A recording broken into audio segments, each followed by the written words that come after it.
Imagine sitting in a quiet palace room, watching a reigning monarch sign a piece of paper that effectively redraws the boundaries of his own kingdom. That is precisely what happened when King Charles placed his signature beneath an extraordinary document that completely altered the future of the British crown. This text did not bypass the line of succession or remove Prince William from his destiny. Instead, it fundamentally strengthened his path and legally established William and Catherine as the monarchy's official future ruling partnership. With a single stroke of a pen, years of institutional uncertainty vanished, leaving the nation stunned and forcing every royal household to confront a reality that had suddenly become law. Tonight, we are pulling back the curtain on a monumental shift within the House of Windsor, the day King Charles formalized the transition of royal power. While the public is accustomed to minor ceremonial adjustments, this landmark legislation represents an unprecedented sharing of sovereign authority. We will explore the secret medical scare at Windsor Castle that triggered this legal revolution, the intense behind-the-scenes family confrontation it caused, and the deep personal sacrifices William and Catherine are now forced to make. This is the inside story of how an aging king chose preparation over panic to secure the survival of his family's legacy. The gravity of the situation became clear the moment his advisors withdrew the historic document, leaving King Charles completely alone with his thoughts. He carefully reread the final paragraph of the Royal Succession and Crown Continuity Act, an unprecedented law designed to ensure that authority passes safely and seamlessly from one reign to the next. Rather than merely confirming William as the next king, this act formally placed Catherine beside him as the future queen, granting the couple immediate access to weekly sovereign briefings, top-secret crown decisions, and emergency national planning files. Watching silently from across the room, Queen Camilla kept her face perfectly still, fully aware that the institutional center of palace life had just shifted decisively toward the younger generation, narrowing her own long-term influence. Rejecting a standard, low-key press release, the king ordered a televised national address to speak directly to the country, while giving a strict command that William must receive a sealed copy of the act before the public heard a single word. When the envelope arrived, William opened it alongside Catherine and silently placed his hand over hers as they digested the massive expansion of their official duties. The immense honor was instantly met with a heavy emotional toll, as they both realized that their remaining private time as parents and partners had just dramatically shrunk. As the telephone rang with a summons from Charles requesting his son's immediate presence at the palace without any aides or witnesses, the shadow of the crown officially entered their home. For years, the public viewed the Prince and Princess of Wales as a couple gradually preparing for their future roles, but behind closed doors, this new law accelerated that timeline with painful speed. William was no longer just an heir waiting for a distant day. He had officially become an active constitutional partner sharing direct responsibility for state matters and emergency protocols that were once kept entirely within the sovereign's control. Catherine sat with the document open before her, quietly processing what this rapid escalation would mean for the daily lives of George, Charlotte, and Louis. She was no longer being treated as a merely supportive royal consort, but as an essential pillar of the monarchy whose personal judgment and conduct would actively shape the survival of the next reign. William admitted to his wife that while he always knew his destiny, it felt incredibly daunting to accept this level of legal authority while his father still occupied the throne. Their eyes fixed on a specific phrase repeated throughout the text: joint continuity leadership, proving that Charles was intentionally making Catherine a central figure to ensure William would never have to stand alone under the immense pressure of the crown. The prince closed the folder with absolute certainty, realizing that a legal maneuver this bold could only have been born out of a major, hidden crisis. To find the true origin of this law, one has to look back to a private royal ceremony months earlier, where a sudden breakdown in palace coordination changed everything.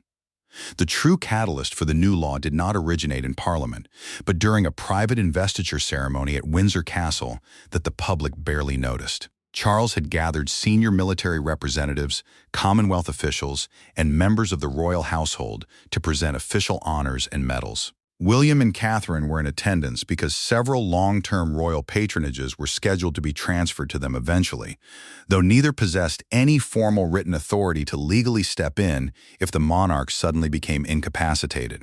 Midway through the official order of proceedings, the hidden weakness of the system was exposed when King Charles suddenly lost his place and fell completely silent.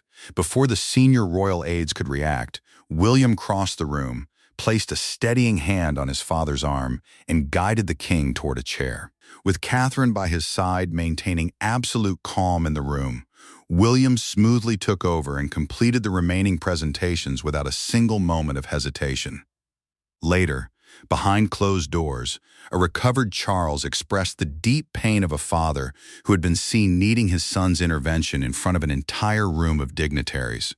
William insisted it wasn't a sign of weakness, but a symptom of a flawed system that expected the heir to manage a crisis without giving him the explicit legal power to do so. Catherine pointed out that several top officials had completely frozen during those tense 3 minutes because no written transition mechanism existed to dictate who should lead during a sudden interruption of royal command. That very night, a determined King Charles requested every confidential file on regency, succession, and the constitutional authority of the Prince of Wales to build a foolproof legal framework. However, the proposal immediately sparked intense friction within the family circle, culminating in a dramatic showdown where the 4 individuals closest to the throne finally laid all their cards on the table. The family confrontation took place in a private drawing room with no cameras, no applause, and no courtiers to soften the blunt language. Charles placed the draft law on the table and explained to William, Catherine, and Camilla that while he would remain the reigning sovereign, this structure allowed the Waleses to act instantly during any sudden illness or national emergency. Camilla quietly but pointedly asked if the law would reduce the official role and influence of the current queen. Catherine gently stepped in, explaining that the framework was not designed to replace anyone, but to completely eliminate dangerous confusion and delays when the country required immediate, undisputed leadership. Camilla pushed back firmly, warning the room that traditional institutions frequently use the word continuity as a polite cover for an actual transfer of power. Charles cut through the rising tension by placing both palms on the table and stating clearly that the final decision belonged to him alone, choosing the long-term stability of the crown over immediate domestic harmony. He then revealed that government advisors had delivered a documented constitutional assessment proving that existing royal arrangements contained dangerous delays for a sudden national emergency. When William asked if the proposal was already finalized, his father looked him in the eye and confirmed that the legal process had officially begun, making the meeting a notification rather than a consultation, prompting Camilla to exit the room in absolute silence. The king warned the young couple that internal palace opposition would pale in comparison to the complex legal and political battles waiting for them beyond the palace walls. Because no modern monarch can alter succession arrangements completely alone, constitutional lawyers and government ministers spent weeks coordinating with representatives from the various realms that share the monarch as head of state. It was vital that these countries, which recognized the same sovereign, completely trusted the new framework as a legitimate state measure rather than a private family agreement. When a lawyer suggested weakening the clause surrounding Catherine's leadership role to avoid political pushback, Charles removed his glasses and firmly stated that William must never be forced to carry the weight of the monarchy alone. While William privately worried that accepting these sweeping powers might make him appear impatient or eager to eclipse his father, Catherine challenged his anxiety, reminding him that refusing the responsibility out of guilt would leave the country exposed. The finalized document included a critical emergency provision allowing William to immediately assume designated crown functions. The specific royal duties legally assigned to prevent any confusion over who can act during a crisis. Furthermore, a confidential schedule quietly reorganized palace communication teams, planning staff, and national programs around William and Catherine. Within hours of the king's signature, sealed instructions moved through the household, completely altering familiar chains of command and shifting the true center of royal power. The human cost of the law became visible the moment palace doors opened and the new administrative routes took effect. Invitations that once required King Charles's personal approval were automatically rerouted to William's team, while Catherine began receiving high-level state files previously withheld from every consort in waiting. The practical shift was driven home when Queen Camilla entered her private office to find that the iconic red briefing box, used to carry highly confidential government and royal papers, was completely missing from her table. An aide quietly explained that the sensitive materials had been permanently redirected under the new constitutional arrangements, leaving the Queen to face the reality that the institution was rapidly learning to function without her. As William navigated the tension rippling through the family, Catherine faced a deeply personal wound of her own upon reading a confidential family file, detailing how Prince George would now gradually begin early constitutional training. The crown was already actively shaping her young son's future, years before he could fully comprehend the immense sacrifices it would demand of him. Shortly after, Charles canceled a planned public appearance upon reviewing the first national opinion polls, which showed overwhelming public support for the historic law. The king summoned William to Buckingham Palace, ordered every official out of the room, and prepared to have the most honest conversation of their lives. With the doors firmly shut, the titles that had dictated their entire lives faded away, leaving only a father and a son standing alone to address the private wounds created by public duty.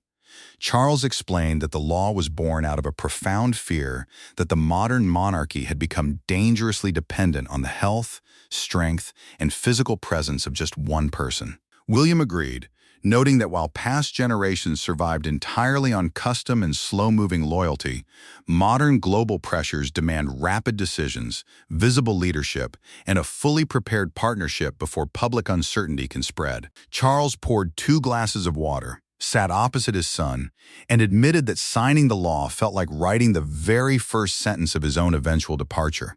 William looked at his father with absolute honesty, stating that he never wanted to inherit a crown if the process made Charles feel prematurely erased or pushed aside. The monarch held his gaze, replying that every true sovereign eventually faces the identical choice: to protect their own position for as long as possible, or to protect the legacy of what comes after them. Charles then asked his son for one solemn promise: that Catherine must never be treated as a mere ceremonial figure or left isolated by intense court politics. He explained that he explicitly mandated her name appear throughout the continuity framework because her natural steadiness would prevent the future court from becoming cold, distant, and trapped by power. A promise William readily accepted as his absolute duty. By sunrise, the Royal Succession and Crown Continuity Act was no longer a closely guarded secret, as every major newspaper and national broadcaster abandoned regular programming to explain the historic shift. Crowds began gathering beneath royal balconies, not to mourn a passing or celebrate a new reign, but to witness the incredibly rare sight of a monarch intentionally sharing the future of the crown while still actively ruling.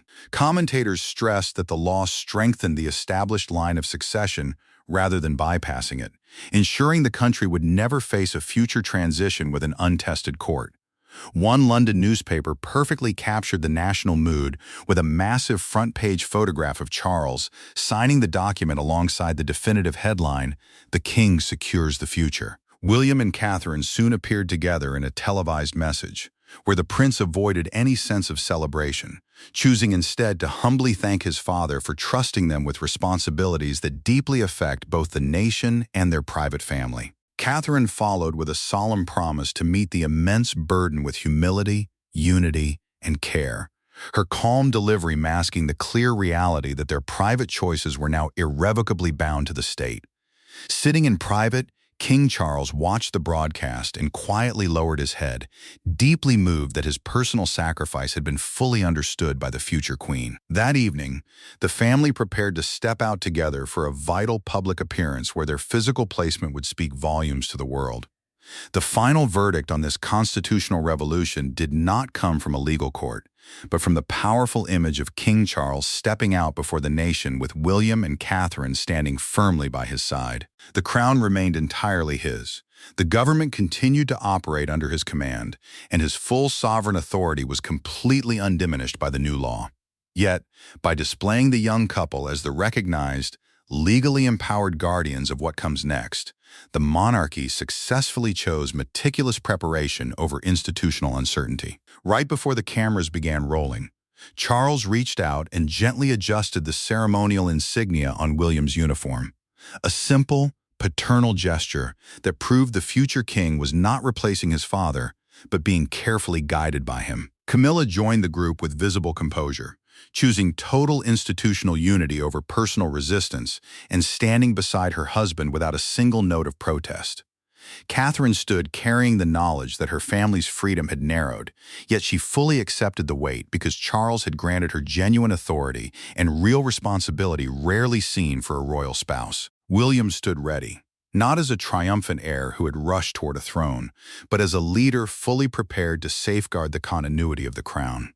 King Charles's signature became the defining act of a wise sovereign who understood that true power is measured by how seamlessly it is prepared for release, ensuring that when the final transition eventually arrives, the family, the country, and the crown will be entirely ready. This sweeping constitutional shift has completely modernized the internal dynamics of the British royal family, ensuring that the next generation is fully equipped to lead long before the throne changes hands.